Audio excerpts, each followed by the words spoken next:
जिस क्षण में दुर्योधन सबसे ज्यादा खुशी होगा और उसी क्षण में दुर्योधन सबसे ज्यादा दुखी होगा, तब जाकर के दुर्योधन का अंत होगा। वरदान के कारण दुर्योधन मरता नहीं। अश्वत्थामा आया है। अश्वत्थामा ने कहा, अरे मित्र दुखी मत हो।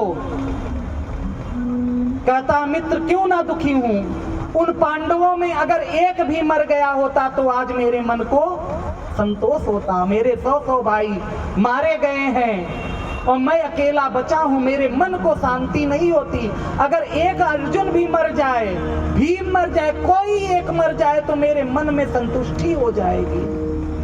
अश्वत्थामा कहता, बस यही बात है, मैं तुमसे वादा करता हूं कि मैं आज 5 पांडवों का सर ला करके तुम्हारे सामने रखूंगा। अश्वत्थामा गया है, गुरुपुत्र है। जाकर के अश्वत्थामा ने जहां पर पांडव सोते हैं, आज भगवान ने पांडवों को वहां से हटा दिया है और 5 पांडवों के 5 पुत्र जो बल में, विद्या में, शरीर में और देखने में उन्हीं के समान लगते हैं। द्रौपदी को 5 पांडवों से एक पुत्र हुए हैं और 5 सेम उन्हीं के तरह है जैसे उनके पिता हैं। उनको ला करके लिटाया है। और अश्वत्थामा ने क्या किया, एक रण की नीति होती है, काक उलूक नीति। जैसे दिन में उल्लू दिख जाए तो कौवा उसको जीने मार मार के भगाते रहता है, लेकिन जब कौवा रात्रि में सो जाता है उसको रात्रि में दिखाई नहीं देता, लेकिन उल्लू को रात्रि में दिखता है। तो वो क्या करता है, जब उल्लू कौवे के ऊपर धावा मारता है तो सोते सोते कौवे को मार देता है। उसी प्रकार सोते हुए बालकों के सर को काट करके अश्वत्थामा थाली में सजा करके लेकर के आया है। हे मित्र, तू एक पांडव का कह रहा था, देख मैंने तेरे 5 शत्रुओं का सर लाया है। अब तो दुर्योधन खुश हो गया, वाह वाह मित्र, वाह वाह मित्र, मैं भले सब हार गया लेकिन आज मुझे खुश है कि मेरे 5 दुश्मन मारे गए। अभी देख नहीं रहा है और जैसे ही ला करके सर को रखा है, मुंडों को हटा करके देखता है, उसी क्षण में दुर्योधन चित्कार मार पड़ता है, अपना मत्था पीट जाता है, दुखी हो जाता। अरे मित्र, तूने ये क्या किया, ये पांडव नहीं पांडु पुत्र हैं और तूने इनको मार करके मेरे कुल में पिंडदान करने वाला और मेरे पितरों को पानी देने वाला भी नहीं छोड़ा। बेटा दुर्योधन पापी था लेकिन कम से कम धर्म कर्म तो मानता था कि पुत्र होगा तो तर्पण करेगा, हमारा पिंडदान करेगा, हमको पानी देगा। उसी समय दुर्योधन सबसे ज्यादा प्रसन्न हुआ और उसी समय दुर्योधन सबसे ज्यादा दुखी हुआ है और दुर्योधन का देह शांत हुआ।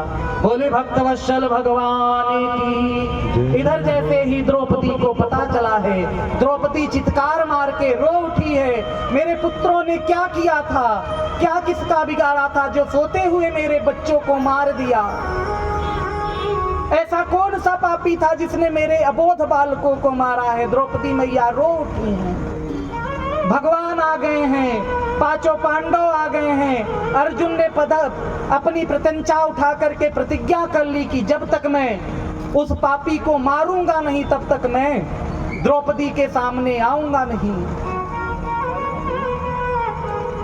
भीम गुस्सा रहे हैं, सब जाकर के भगवान सारथी बने हैं। आगे आगे अश्वत्थामा भाग रहा है, पीछे पीछे अर्जुन जा रहे हैं। और जब अश्वत्थामा ने देखा है कि अब मैं बचूंगा नहीं, ध्यान से सुने सब लोग, जब अश्वत्थामा जान गया कि अब मुझे कोई बचा, तब उसने ब्रह्मास्त्र का संधान किया। और जैसे ही ब्रह्मास्त्र का संधान किया है भैया, अर्जुन देख करके घबरा गए हैं। रक्षा करें प्रभु, रक्षा करें। अरे अर्जुन, तुम भूल गए तुम्हारे गुरुदेव ने अपने पुत्र पर उतनी कृपा नहीं करी जितनी तुम पर कृपा करी। कौन सी कृपा प्रभु? तुम्हारे गुरुदेव ने तो केवल अश्वत्थामा को ब्रह्मास्त्र चलाना सिखाया, लेकिन तुमको वो विद्या सिखाई कि तू ब्रह्मास्त्र चला करके उस ब्रह्मास्त्र को शांत भी कर सकता है वापस। अर्जुन ने ब्रह्मास्त्र चलाया और ब्रह्मास्त्र को शांत किया और अब अश्वत्थामा को बांध करके घसीटते हुए ला करके द्रौपदी के चरणों में फेंका। द्रौपदी मैया देखी है गुरुपुत्र, चित्कार कर उठी, मुंचताम तेश ब्राह्मणों नितराम गुरु। छोड़ दो छोड़ दो छोड़ दो, ये ब्राह्मण पुत्र हैं, हमारे गुरु के पुत्र हैं, इनको छोड़ दो। अरे द्रौपदी, इसी ने हमारे बालकों को मारा है, इसी ने हमारे अबोध, नाना भले मारा हो लेकिन ब्राह्मण को कभी मारना नहीं चाहिए, छोड़ दो। द्रौपदी मैया कहती है।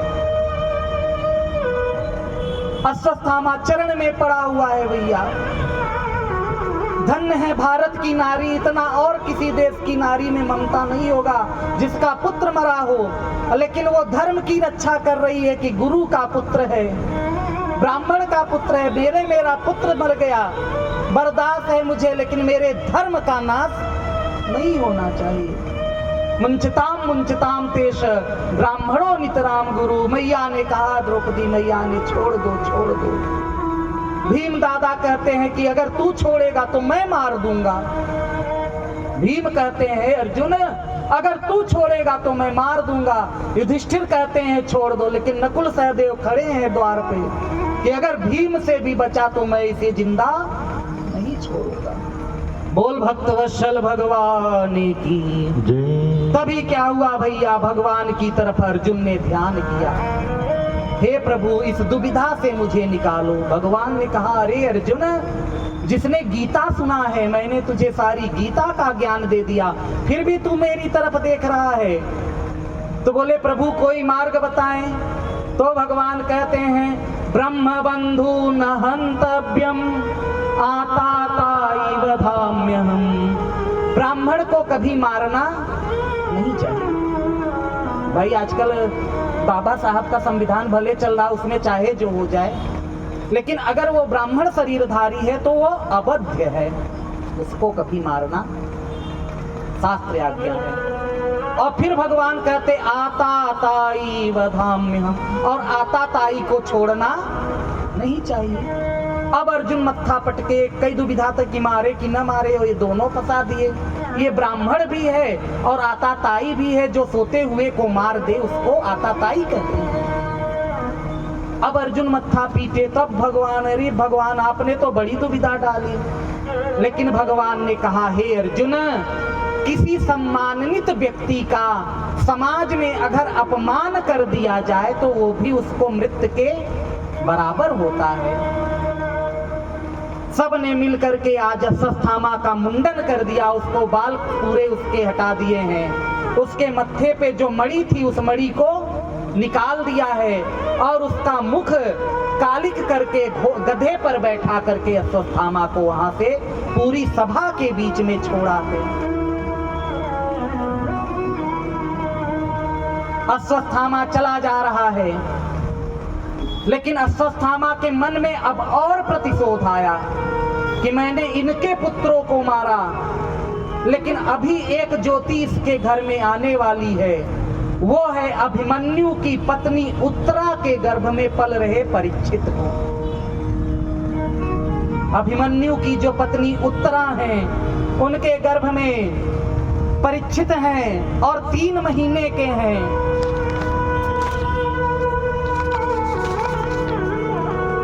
3 महीने के परीक्षित गर्भ में हैं। उत्तरा तो उसी समय सती हो जाना चाहती थी। देखो आजकल सती प्रथा को कुप्रथा कहा जाता है हमारे यहाँ, पढ़ाया भी जाता सती प्रथा कुप्रथा। लॉर्ड वेंकट विलियम सबने आकर के समाज सुधार किया। सती प्रथा जो थी वो सबके लिए, अगर सती प्रथा कुप्रथा थी तो चित्तौड़ राजघराने में 16,000 रानियों ने पद्मावती के साथ जौहर किया था।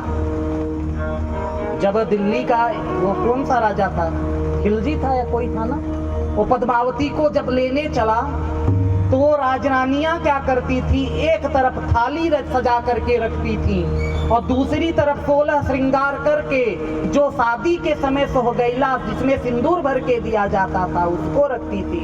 और जल, गंगा जल और तुलसी रखती थी पास में, 16 श्रृंगार करके, कि अगर पतिदेव जीत के आएंगे तो उनका राज तिलक करेंगी, आरती उतारेंगी, और अगर हार गए उन किसी घटना में, उनका कुछ संत हो गया, तो मेरे इस शरीर को कोई विधर्मी छू ना ले। इसलिए जीते जी अपने मुंह में तुलसी और गंगा जल डाल करके जौहर कर लेती थी। सती प्रथा सबके लिए नहीं है, जो कहा जाता जबरी जला दी जाती, नहीं। गांव में देखोगे सती माता का मंदिर होता है, हमारे पूजी जाती हैं। जब वो सती नारी बैठती है चिता में महाराज जी, तो उसके आंचल से वो अग्नि प्रकट होती है, उसको जलाया नहीं जाता जबरी। जो सती साध्वी नारियां होती हैं, जब वो अपने पति को चिता से जलने खुद जाती हैं, जबरी नहीं, जबरी तो प्रेत हो जाएगी। जबरी जला दोगे प्रेत बन करके पूरा गांव बच लेगी। और जब वो सती बैठती थी, उसकी परीक्षा होती थी, पहले आग के ऊपर उसके हाथ को रखा जाता था, भले वो जलना चाह रहे लेकिन परीक्षा देना पड़ेगा, तब जाकर के बैठती थी, और उसके सतीत्व के प्रभाव से आंचल से जो अग्नि प्रकट होती थी, उसमें उसका अंत होता था, वो पूजी जाती थी। इसीलिए माद्री जो पांडु की दूसरी पत्नी है, माद्री, वो सती हो गई, लेकिन कुंती को किसी ने जबरी सती प्रथा हमारे यहाँ कुप्रथा नहीं थी। सती प्रथा भारत की जो सती साध्वी नारियां हैं, इन्हीं के गर्भ में जाकर के भगवान जन्म लेते हैं, अमेरिका वाली के गर्भ में जन्म नहीं लेते। अभी आजकल लिविंग रिलेशन पर अनिरुद्धाचार्य जी, प्रेमानंद जी ने कुछ करा, बड़ा विवाद चल रहा है। तो जो सती साध्वी नारियां होती है वो केवल भारत में पाई जाती है। और संतति जो दिव्य संतानें, एक अरस्तु या कोई विज्ञान ऐसा विचारक है, उसने कहा कि तुम अगर मुझे 100 शिक्षित माताएं, सती माताएं दे दोगे तो मैं तुझे एक संपन्न राज दूंगा। हमारे यहाँ का प्रभाव। खैर चलो वो बात आगे। बोल भक्तवत्सल भगवान की। लेकिन गर्भ में होने के कारण उत्तरा सती नहीं, अगर गर्भ में बालक है तो माता सती नहीं हो सकती, नियम है। अब उत्तरा को क्या किया, उसने ब्रह्मास्त्र का संधान किया है कि मैं अब पांडवों के किसी भी वंश को जिंदा नहीं रहने दूंगा।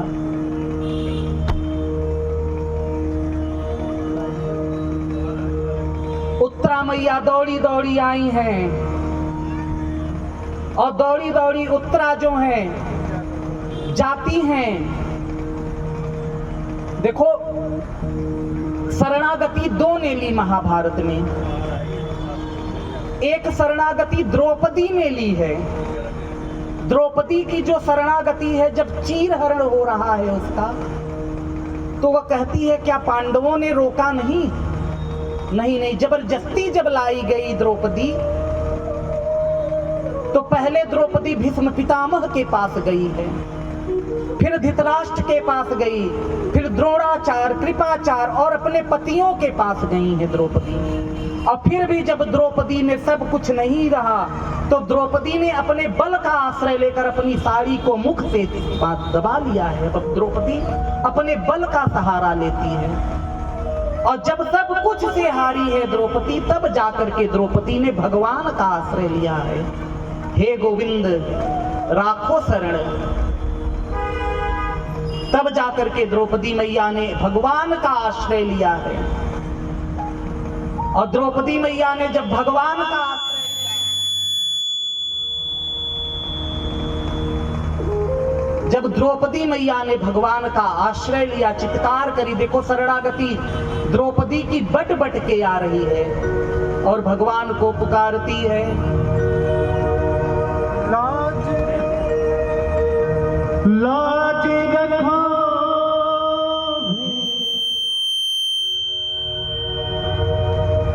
लाज रखो कृष्ण मुरारी, लाज रखो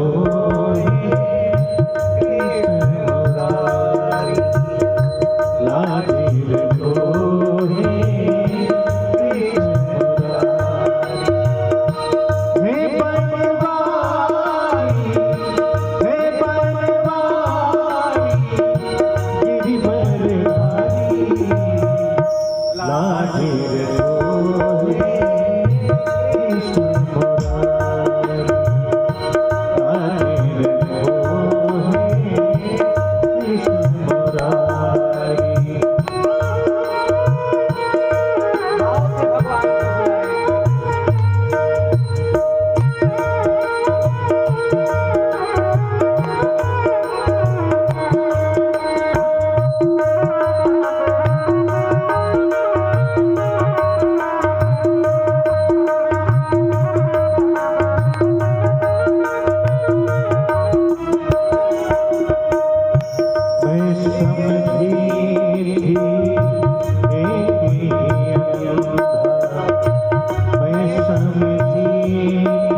अब मैं आस करूं कब किस पर, अब मैं आस करूं कब किस पर, अब मैं आस करूं कब किस पर, सबके सब पे, सबके सब पे है जुबानी, लाजे रखो है कृष्ण मुरारी, लाजे रखो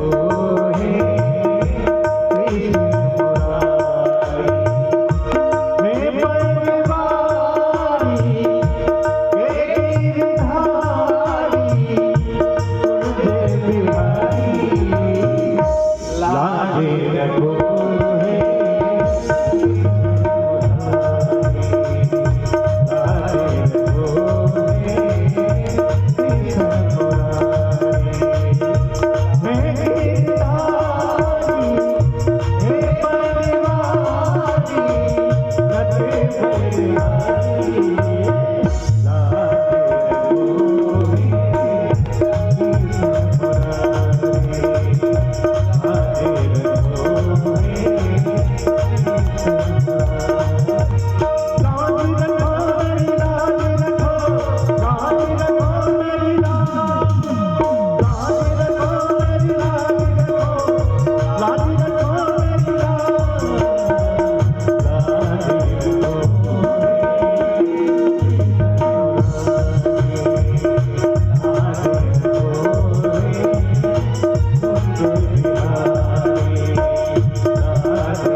बोले भक्तवत्सल भगवान की।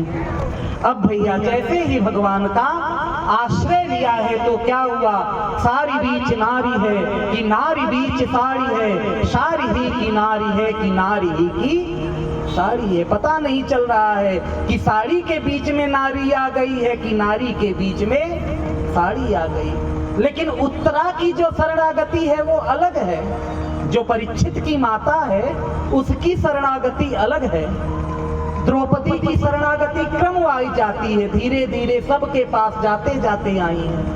लेकिन जब अश्वत्थामा ने ब्रह्मास्त्र का संधान किया तो उत्तरा किसी के पास ना जा करके आज उत्तरा मैया सीधे भगवान के चरण में आई हैं और भगवान से कहती हैं, हे भगवान, हे नंदनंदन, हे भगवान मधुसूदन, मेरे गर्भ की रक्षा करें। उत्तरा ने ये नहीं कहा प्रभु मेरी रक्षा करें, मैं जीना नहीं चाहती, मैं तो हे प्रभु तभी मर जाना चाहती थी द्वारिकाधीश जब मेरे पति अभिमन्यु की मृत्यु हो गई। लेकिन इस बालक के लिए, इन पांडवों का जो चिराग मेरे गर्भ में है प्रभु, उसके लिए मैं जी रही हूँ।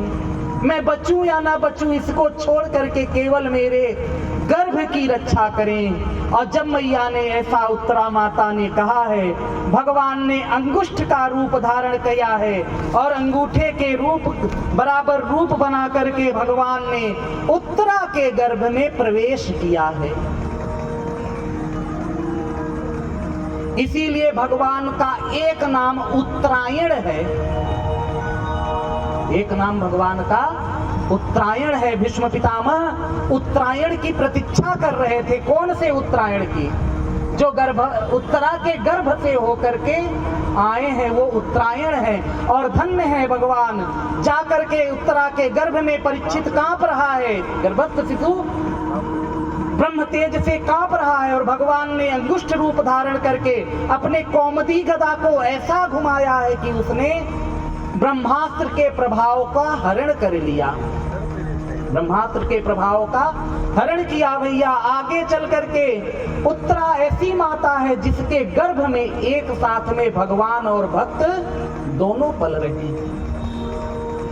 देखो यशोदा जी के गर्भ में भगवती आई और देवकी के गर्भ में भगवान श्री कृष्ण आए, कौशल्या के गर्भ में भगवान राम केवल आए।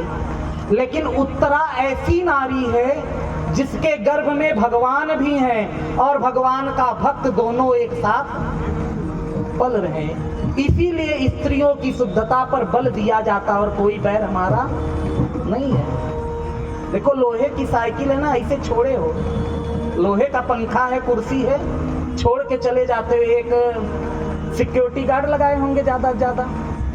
लेकिन अगर इनमें हीरा जड़ा होता तो सारी कुर्सियों में हीरे माणिक्य जड़े होते तो इसे छोड़ के चले जाते, नहीं छोड़। माताएं जो होती वो हीरा होती, लड़कों तो चाहे जहां खेलते खाते पड़े रहे। इसीलिए हमारे यहाँ धर्म पता नहीं कहा जाता, पुरुष को धर्म पता, पत्नी को धर्म पत्नी कहा जाता, क्योंकि वो धर्म को धारण करने वाली होती। इसलिए स्त्रियां जब शुद्ध होंगी, जब उनका पातिव्रत शुद्ध होगा, तब जाकर के उनके गर्भ से परीक्षित जैसे, अर्जुन जैसे, भरत जैसे और भगवान राम कृष्ण जैसे, गुरु नानक देव, गुरु गोविंद साहब जैसे पुत्रों का जन्म होगा। ऐसे वैसे के गर्भ में नहीं आते। पंजाब की धरा सिख गुरुओं ने जिसको सींचा पाला है, कितनी कुर्बानियां दी, तो उनकी माताओं का कभी चरित्र पढ़ना। कितनी सती साध्वी नारियां थी जिनके यहाँ ऐसे ऐसे पुत्रों का जन्म हुआ। आजकल जो किसी भी तरह से घूम रही, इनके यहाँ नहीं होता। बोल भक्तवत्सल भगवान की। और अगर साधु संत कथा वक्ता कुछ बोले तो उसपे विवाद चलता है, महाराज जी विरोधी हैं। ऐसा कुछ नहीं है। भगवान जिसको दुख देना चाहते हैं, जिनके प्रभु दारुण दुख दीना, उनकर मति पहले ही हरि लीना, गोस्वामी जी कहते हैं। अब प्रेमानंद जी महाराज ने सही कहा एकदम सही बात, लेकिन सब भक्त बनते जा रहे थे उनकी वाणी से। तो भगवान सोचे जब सब गधा बैकुंठे जहीं तो लादी के धोए, जब सब गधे बैकुंठ में चले जाएंगे तो लादी कौन धोएगा। तो भगवान ने संत के मुख से, भक्त के मुख से ऐसी वाणी निकलवाई जो सत्य थी, और उस वाणी को सुनकर के सब उनको गरिया रहे। तो भक्त का अपराध करने के कारण, जो अपराध भगत कर कर ही राम रोष पावकते ही जलही, उनको नरक की अग्नि में जलना पड़ जाता है। इसलिए भगवान ने ऐसी लीला करी। अब भगवान गर्भ में गए हैं और भगवान जाना चाहते हैं, लेकिन तभी कुंती मैया दौड़ करके आई हैं, चरण पकड़ लिया, हे नाथ जब जब जीवन में सुख आया तब तब आप थे, और जब दुख चला गया सुख आया तो आप जा रहे हैं। आज मैं वरदान मांगती हूँ, बुआ जो मांगो चाहती हो मांगो, मैं दे दूंगा। ना बुआ मत कह, मैं तेरी बुआ नहीं हूँ, ना तू मेरे भाई का पुत्र है तो मैं कौन हूँ। तू जगदीश्वर है, तू परात्पर पुरुष है, तू परब्रह्म परमात्मा है। तो अच्छा मांग लो, जब इतना कहती हो तो हे नाथ झोली फैला के मांगती हूँ कि मुझे दुख दे दे। भगवान मत्था पटक लिए। ऐसी जगत में कौन ऐसी नारी होगी जो अपनी झोली में दुख का वरदान मांगती है। ऐसी कोई नहीं, केवल भारत की नारी में। गति सुख के माथे सिल पड़े, जो हरि हृदय से जाई, और बलिहारी वा दुख दी, जो पल पल नाम रटाए। हे प्रभु, ऐसे सुख को तो सिल पर कूच देना चाहिए, सिलौटे पर, जो सुख आने के बाद भगवान का नाम हृदय से चला जाता है।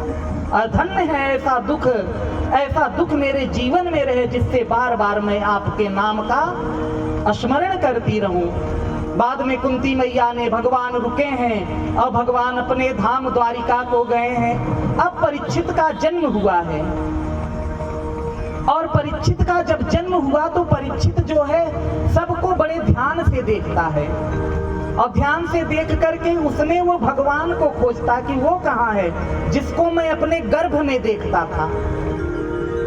परीक्षित सबको देखता है। राजाओं ने, ज्योतिषियों ने आकर के उनकी भविष्यवाणी करी है, महाप्रतापी राजा होंगे, किसी ऋषि के श्राप से इनका मृत्यु होगा।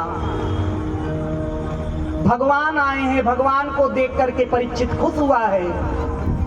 और कुछ समय के बाद पांचों पांडव अपने राज्य को देकर के 16 वर्ष की अवस्था में परीक्षित का राज्याभिषेक करके वनवास को चले गए, भगवान के धाम को गए हैं। उसके बाद भैया क्या हुआ, परीक्षित अब 30 वर्ष के हैं। परीक्षित 30 वर्ष के हैं और एक दिन शिकार खेलने गए हैं। एक दिन परीक्षित महाराज शिकार खेलने गए हैं, सारे सैनिक बिछुड़ गए हैं और तभी जाकर के देखते हैं एक ऋषि का आश्रम है। शमीक नाम के मुनि का आश्रम है और उस आश्रम में गए हैं और जाकर के देखते एक ऋषि तपस्यारत हैं जिनका नाम है शमीक।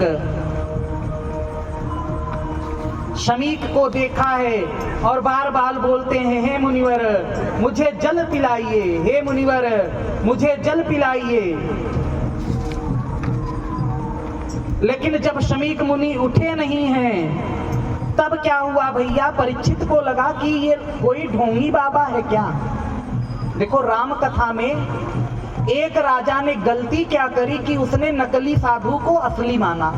अगर जो राम कथा सुना होगा, पढ़ा होगा रामचरितमानस, तो उसमें प्रताप भानु नाम का जो राजा है उसने नकली साधु को असली माना, जिससे क्या हुआ उसका पूरा राजसत्ता नष्ट हो गया। और आज परीक्षित क्या कर रहा है, एक असली संत को नकली मान रहा है और मान करके उसने पास में पड़े हुए एक मृत सर्प को उठाया है और सर्प को बाण से उठा करके शमीक मुनि के गले में डाल दिया है। और परीक्षित वहां से लौट गए भैया। परीक्षित जब लौटे हैं, ऋषि बालकों ने जाकर के दूर पे नदी में नहा रहे ऋषि पुत्र श्रृंगी को बताया है कि परीक्षित राजा ने आपके पिता के गले में मृत सर्प को डाल दिया है। वहां पर श्रृंगी ऋषि, शमीक ऋषि का पुत्र श्रृंगी स्नान कर रहा है, हाथ में जल लिया है और बोला कि मेरे इतने भक्त पिता, संत पिता जो किसी का हित नहीं चाहते, कैसा राजा है जिसने मेरा पिता का अपमान किया, मैं इस राजा को भस्म कर दूंगा। और श्राप देते हैं, इत लंघित मर्यादम तच्छतः सत्यमेहनि। हे जिस राजा ने मेरे पिता के साथ मेरे पिता का अपमान किया है, आज से 7वें दिन तक्षक नाग उसको डस लेगा और उससे उसकी मृत्यु हो जाएगी। बोल भक्तवत्सल भगवान की। अब भैया वहां से रोते रोते ऋषि पुत्र आया है और रोते रोते आकर के पिता के सामने रोने लगा है। पिता उठे हैं, सारी कथा बताई। पिता बोले, अरे पुत्र तुमने ऐसा क्यों कर दिया।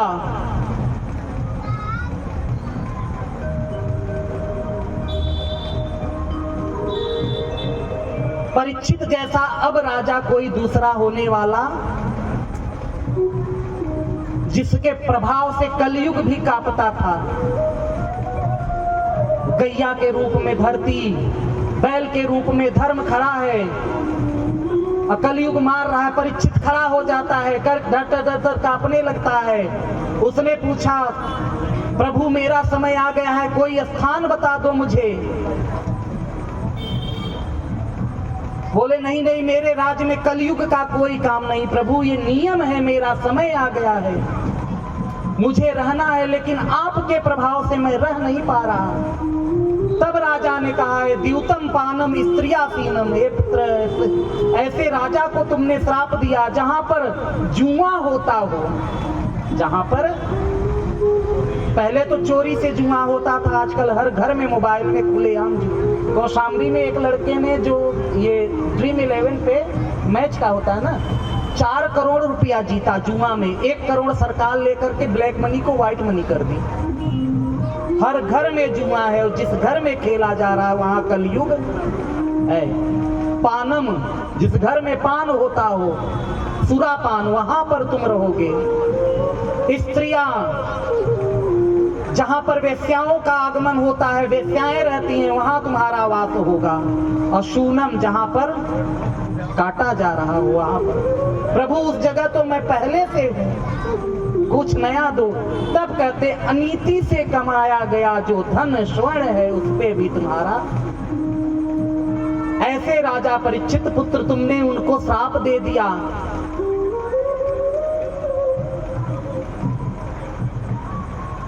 कुछ लोग कहते हैं कि परीक्षित जी ने जरासंध का मुकुट पहना था, लेकिन परीक्षित जो है उनके ऊपर कलयुग का प्रभाव नहीं आया। भले मुकुट पहने हो, लेकिन परीक्षित जो है भगवान के 12 भक्तों में एक है, और भगवान कहते हैं कि भक्त के ऊपर कलयुग का प्रभाव नहीं होता। तो परीक्षित ने क्यों संत का अपमान किया?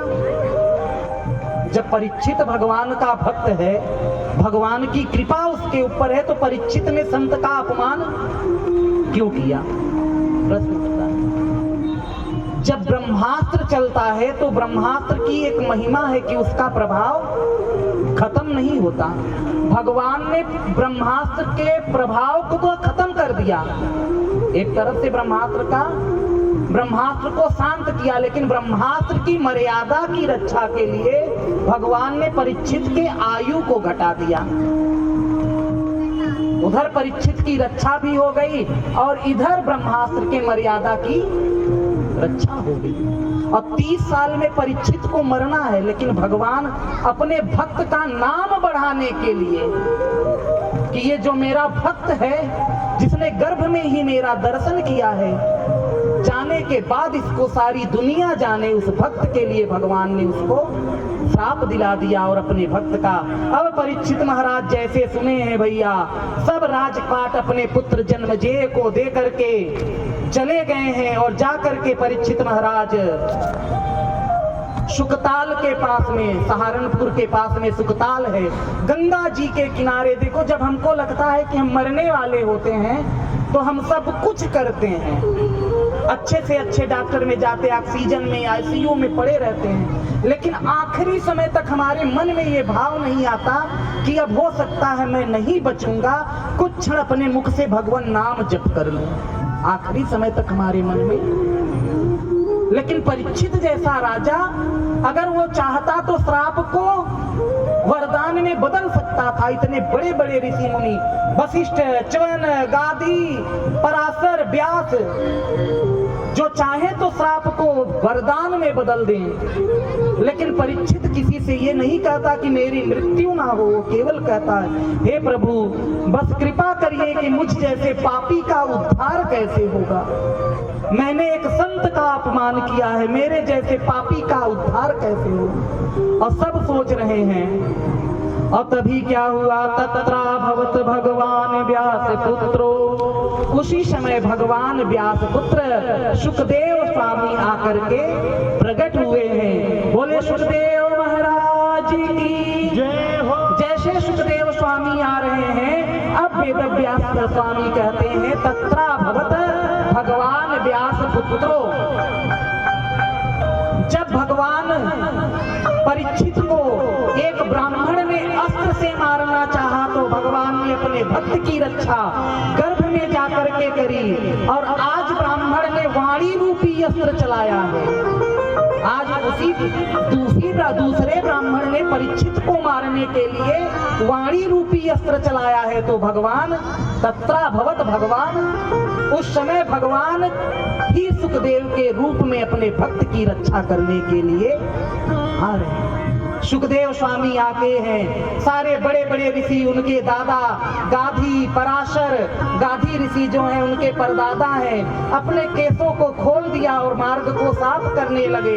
सब फूल की वर्षा कर रहे हैं, दंडवत प्रणाम किया है, और निज लाभ तुष्टो, कोई उनको देख करके चिढ़ा देता है तो सुखदेव स्वामी बुरा नहीं मारते, बच्चे पीछे से कुछ मार देते हैं तब भी नहीं, और कोई प्रणाम कर रहा है तो देख करके खुश भी नहीं हो रहे, निज लाभ तुष्टो। अब जाकर के सुखदेव स्वामी आकर के आसन में बैठे हैं, और परीक्षित चाहता है कि इनका पूजन करें, पाठ करें। तभी नारद जी ने आकर के कान में कहा, हे परीक्षित, ये ऐसे संत हैं, एक जगह पर इतनी देर रुकते हैं जितनी देर में एक देसी गैया दूह ली जाती है। देसी गैया केवल 6 मिनट में दूही जाती है। जो पूछना है बस पूछ ले, नहीं तो ये उठ के चले जाएंगे और तू पूजा पाठ में लगा रहेगा।